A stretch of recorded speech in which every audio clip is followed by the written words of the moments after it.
A alfabetização emocional ajuda a transformar a realidade de crianças de aglomerado de BH.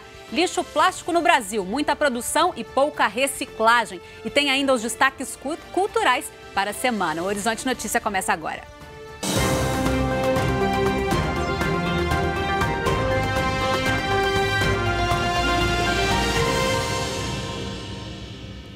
Crianças que vivem em áreas de vulnerabilidade social muitas vezes se veem condenadas pela origem. Mas um projeto desenvolvido em uma creche no Morro do Papagaio, na capital, tem mudado essa história. O Vida Feliz, de uma associação católica, quer formar adultos mais confiantes e realizados. A infância é um momento especial de muitas brincadeiras, mas também de aprendizados.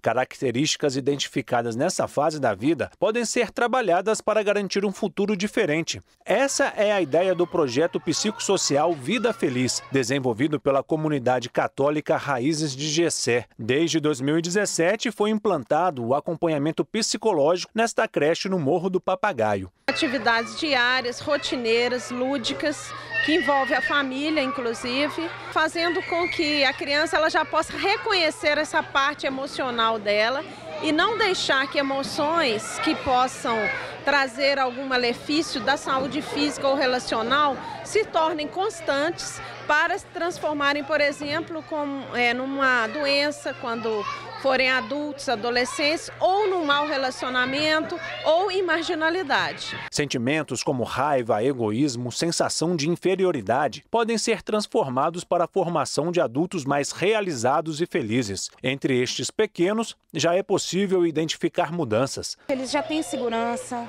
nas questões do medo, nas questões da dificuldade familiar, ela já está recorrendo a gente. Cerca de 200 crianças com idades entre 1 e 5 anos fazem parte do projeto de educação emocional. O resultado tem sido tão bom que outras 5 instituições aqui do Morro do Papagaio também querem abraçar o projeto. Com isso, mais de 1.700 crianças poderiam ser beneficiadas. Sabrina tem 3 filhos. Valentina é a única que ainda está na creche. Mas mesmo os que já saíram da instituição continuam recebendo o atendimento psicológico. As mães, na maioria das vezes, não têm tempo, sabe, de procurar esse tipo de atendimento no posto, exatamente por conta do horário de trabalho. Então, é uma coisa que já é resolvida no ambiente escolar. Então, ficou bem bacana. As psicólogas desenvolvem vários tipos de técnicas. O tratamento pode ocorrer durante o sono, individualmente ou em grupo. Mas para ter resultados efetivos, é fundamental a participação dos pais. O que a criança está refletindo aqui é o que ela está vivenciando em casa. Então é ali com os pais que eles vão me trazer o que literalmente está acontecendo. E aí eu vou tentar, assim, são quebras de paradigmas, né? Porque na nossa vida, assim, a tendência é a gente repetir ciclos. Então, assim, o meu trabalho é muito eu quebrar isso, né, nas crianças.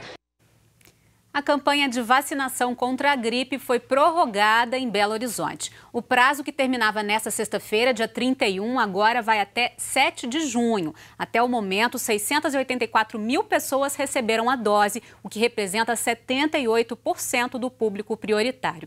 A meta é vacinar 90% dessas pessoas. A vacina está disponível nos 152 centros de saúde da capital de 9 da manhã às 5 horas da tarde. Agora vamos falar de meio ambiente. O Brasil é o 4º maior produtor de lixo plástico do mundo. Mas o país recicla apenas pouco mais de 1,2% das 11 milhões e 400 mil toneladas que gera por ano. Cifra muito abaixo da média global de 9%.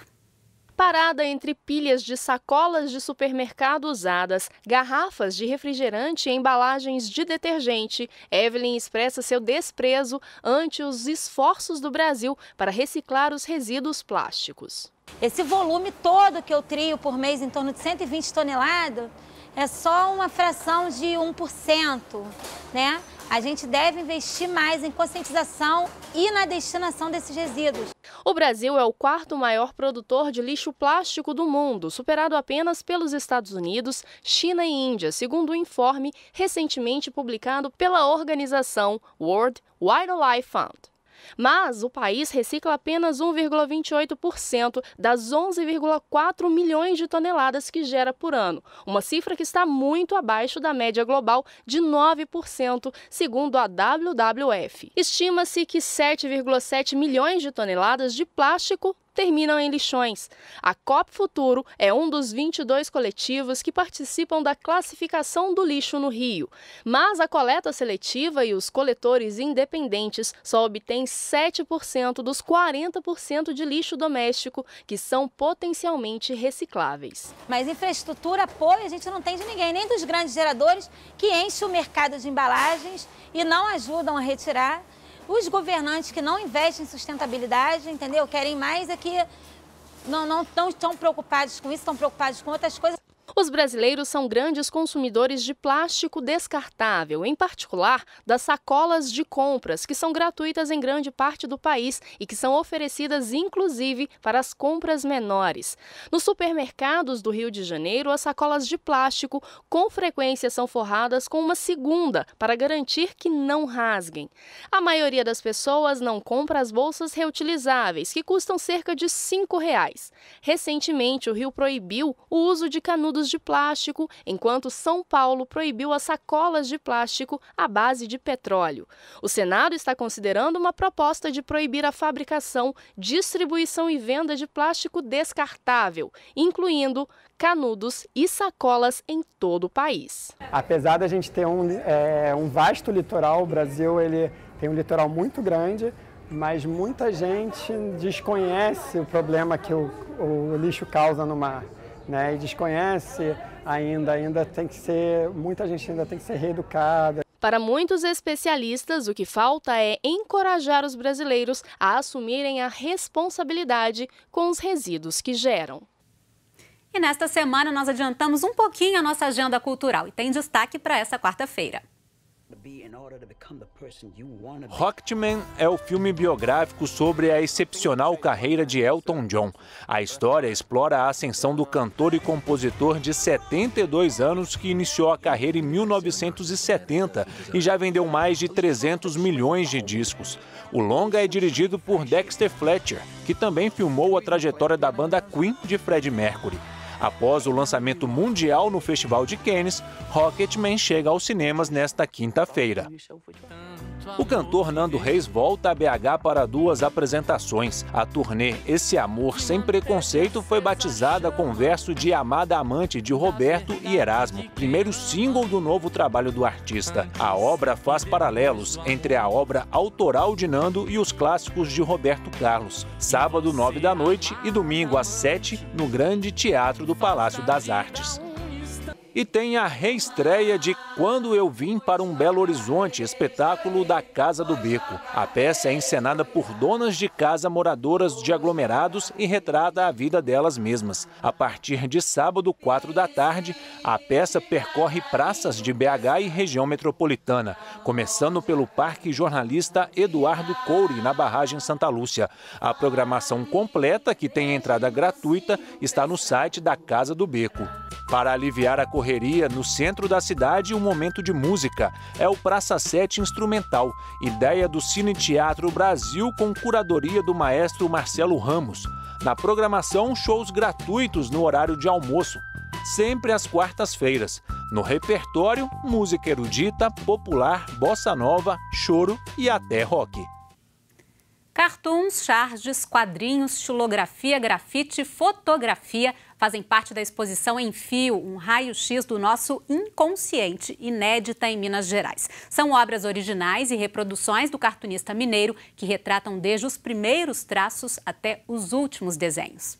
Para muitos, Henrique de Souza Filho só é conhecido pelo trecho de uma música que marcou a resistência contra a ditadura militar. Com a volta do irmão.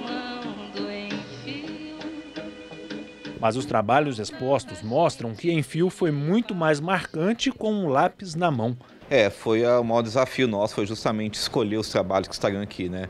O Enfio, ele produziu de 62 até 88, né, data do falecimento dele, e produziu muito. Ele publicava em diversos jornais, revistas, escreveu livros, fez filmes, né, peças de teatro. Então foi um desafio muito grande. Enfio começou a carreira como cartunista em 1964, mesmo ano do golpe militar no Brasil.